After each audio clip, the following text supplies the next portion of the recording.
like 6 people just in the last 100 yards have gone yata yata, or they're pointing to something, saying like you have a flat tire. So it's the scam of the town, I guess, to yell and say your tire's flat. Let's leave everything and go traveling.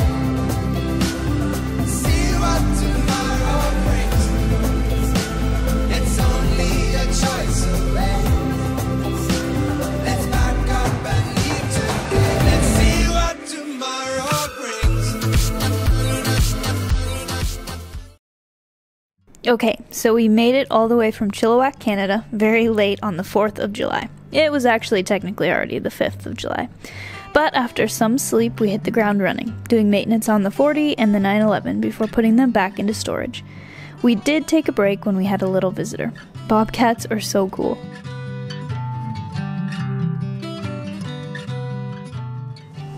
Okay. Condor is all packed up, ready to be stored for probably another year. Tonto has everything that we got out of storage, and we're gonna put him back in storage. So he's got our bikes and all the stuff that we got out of storage, and we're about to drive to our storage unit and get him all put to sleep as well.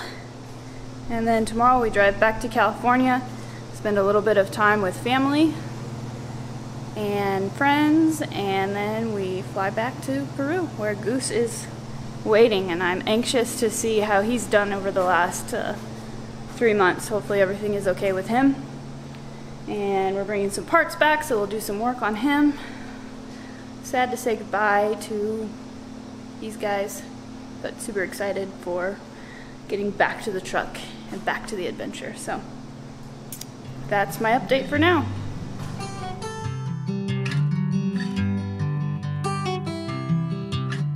So while Tim piloted the 40 down to Phoenix, I was left to my own devices in our little rental car.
Whew. How do you feel? Very warm. Just closed up the storage unit. Yeah. All of our stuff fit back in. It's very warm. Glad it fit back in, but it is sad seeing Tonto go away. He's been so good to us, and you feel guilty. I know he's a truck, but you feel guilty leaving him in a box for a year. Say goodbye for a year. Although the temp in there was nice, I noticed. Yeah, it's not too bad. It really doesn't get that hot. I was worried that he'd be cooking because he's basically in a metal shed. Yeah. But they must coat the roof of this storage unit with some stuff. So that's that. We have put away the last bit of our lives, and now we have our backpacking backpacks, and we might have to buy a cheap duffel bag for parts. We're taking back a brake booster to Goose. Yep. And that's it. We just have to do some hanging out with friends, drive to California, and in like 6 or 7 days fly back to Lima, Peru. See how Goose is doing. Yep. I know. I really hope he's doing good. I'm sure he is, but... So it was off to California for our last little taste of the US.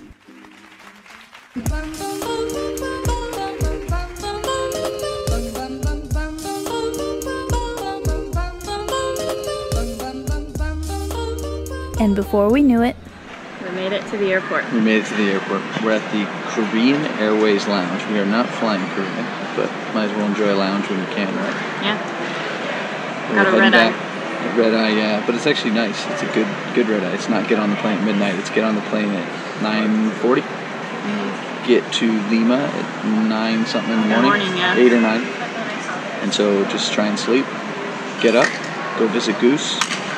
And spend a couple nights in an Airbnb just making sure Goose is ready to roll. And then hit the road again. Yeah, it's been really fun. The last day we spent hanging out with Stephen, Becca, and Mia, and that was really cool. So it was awesome. fun to be here. We're going to miss you guys. Went out, paddled out, mastered surfing really quick. I just laid on the beach. Yeah, it was awesome. So many good memories from a pretty long trip home. But because we work so much, it feels like a blur. I don't remember, like it's all coming back to me now like a crazy trip. So the home part feels like the trip. Going back to Lima feels like sort of going back to life. Yeah. Hopefully it's an easy get there, and our luggage and everything makes it. We have a lot of luggage. Yeah. Goose is going to be interesting. We tried to be sparing, and in the end I think we failed. We have a lot of crap, but that's all right. A lot of warm clothes coming back with us and that sort of thing, Yeah. which takes up space. But Yep, we've had a few cold nights already on the trip, and it's only going to be colder as we go into Patagonia, so we bought some really nice warm weather gear, and then we have that alpaca Appalachian Gear Company gave us a bunch of alpaca gear, which is hilarious in a way because all the alpaca fighters come from Peru. coming back to the States So and then back to we're Peru bringing with us. those little alpacas back some of their fur. Yeah, Well, we'll see how it goes. that's all we got for now. That's it. I don't know what to say.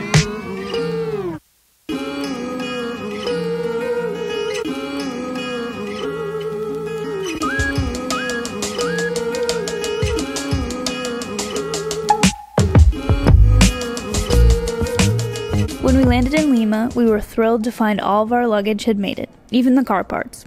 We hopped in an Uber to our Airbnb so we could drop our bags off, and before we did anything else, we headed to check on our buddy.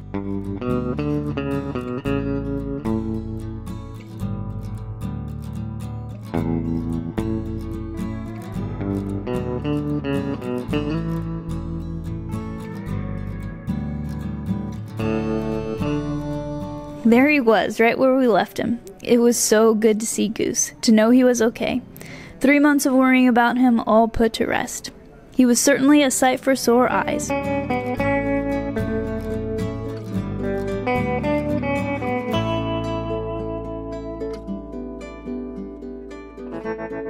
And we couldn't bear to wait any longer. So Tim popped the hood, removed the mouse traps we had set, thankfully no sign of mice.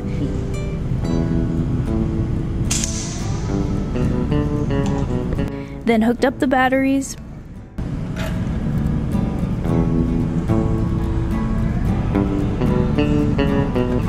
And we held our breath.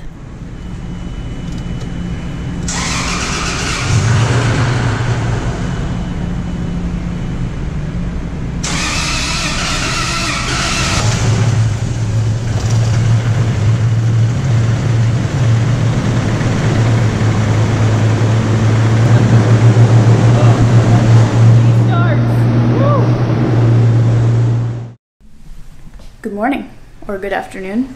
Made it to Lima and to our Airbnb, as you can tell. Yeah, it's actually perfect. It's got a shower down under here. The kitchen, wish I had a hot plate because we cook most of our meals because we're cheap. Yeah, The bed is big enough and it's up above. it's pretty much everything you need in a tiny little space. But Yeah, feels giant So- compared to Goose. and I think it was only $20 a night. Yeah. So And we it's were right in Miraflores, nice neighborhood. Yeah. So there's coffee shops across the street. You can walk to the ocean. So we're going to walk to the beach here in a minute. I think we're good. We made it to Goose. All our bags made it through security, Yeah. and we don't actually have too much to do to start off. No, I Before think, we I mean, leave. Goose started, which is amazing. Didn't smoke or anything. Yeah. And then the dehumidifier silica stuff that we bought Crazy. it's crazy. So it's made to turn sort of gelatinous, but it's like water. You shake it and it moves like Because water. it soaks up all the humidity in the air. Yeah, and It so soaked we're up a really lot. glad we bought those. So the Marriott parking garage underneath the hotel, it's 100 yards as the crow flies right to the cliffs, and then it's the ocean. So there's a Yeah. lot of moisture. So we could have even bought more of those, but I'm glad we at least bought the ones we did because there's no mold or anything. It doesn't smell like that anyway, so it could Yeah. be mold somewhere. And it's Well, interesting now as we get back like 3 months later, it's cold here. It's not really cold, but it's definitely, everyone's in jackets and I thought you see we were I'm going wearing to be. my alpaca. Yeah. It's so comfortable and super, super warm, but it's softer than wool. It's really nice. Yeah. So. And it comes from Peru, so we brought it back to Peru. Yeah, we brought it back to Peru. Maybe I'll see the alpaca and he'll be like, That's I mine. recognize that. When we see the green alpaca.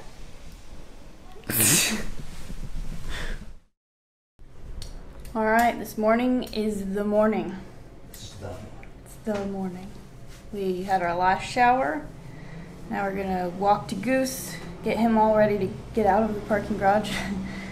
And step before that. Coffee. get coffee, then walk to Goose. Then Then find Juan, who's the guy from Marriott, who works at this Marriott, who hooked us up. Initially it was our buddy Lassa actually that hooked us up, and then Lassa's the local man who was cool enough to let us keep the truck there, and we have a nice gift for him, and so we'll give him that and say thank you, and then remember to air down the tires so we don't smash Goose on the way out, and then we'll air him back up, and then we're heading towards Chorrillos, and really though today we're heading for Paracas. we gotta get groceries, Yes. and then we're set for now.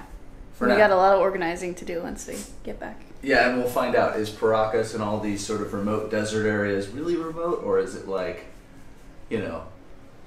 people everywhere and trash on the ground, like a lot of the other remote areas that Yeah. we've been to. So we're hoping we can get remote, we'll air down or do whatever we gotta do to go beyond the beaten path, but we shall see.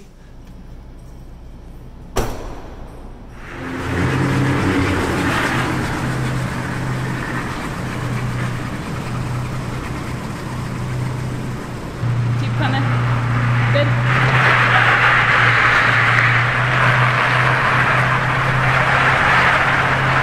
How's it feel, Dark Goose Hunt? Feels really good. I miss this truck.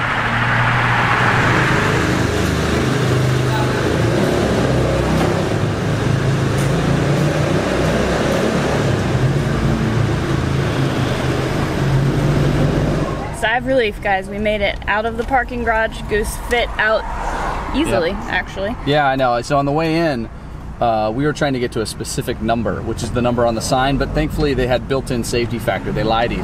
And so on the way in, we went to like 10 PSI on all the tires, removed the max tracks from the roof, the whole deal, because we were not going to touch. And then, the employee guy might feel like he's going to be in trouble for us hurting something and say, we cannot try again. I'm going to go to the next one because I feel like that was all one way down there.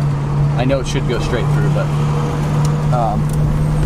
Do you have your lights on? Yep, just did headlights on. Because you got to have headlights on driving in Peru, or they give you a ticket. So anyways. So anyways, we made it. And yeah, we Gonna get lost in concentration on these roads. Air up the tires and then head for a grocery store Yep. and then on to find a camping spot. And on to Paracas.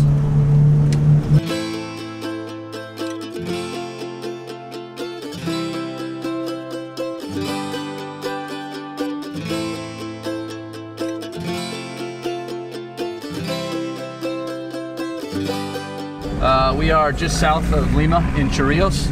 Got groceries, just filled up the gas tank, and like 6 people just in the last 100 yards have gone, yanta yanta, or they're pointing to something, saying like you have a flat tire.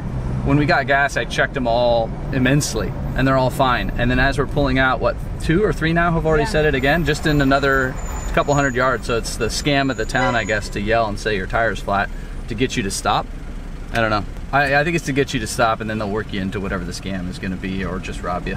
So I don't feel super unsafe. We're not stopping for anybody or anything unless I think we've got a flat. And then if we stop, we're pulling into another gas station. The guy in the gas station, I asked, yeah, persona, mira, yanta, yanta, and he goes, and he said a long paragraph, and I didn't catch most of it. So he said, mal persona, meaning bad person, and he goes, see, got it. So I guess we know the scam of Chorrillos is to tell you you've got a flat tire. So happy to get the hell out of here and head to Paracas.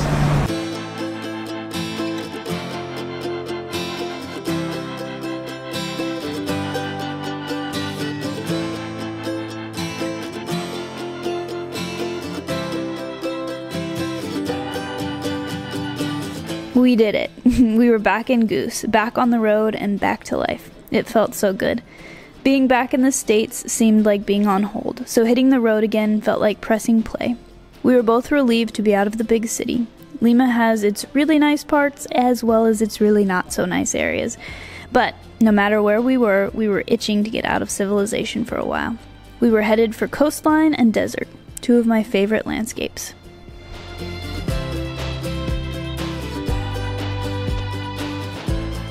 Thanks for watching, and join us next time as we successfully exit civilization and check out what else Peru has to offer.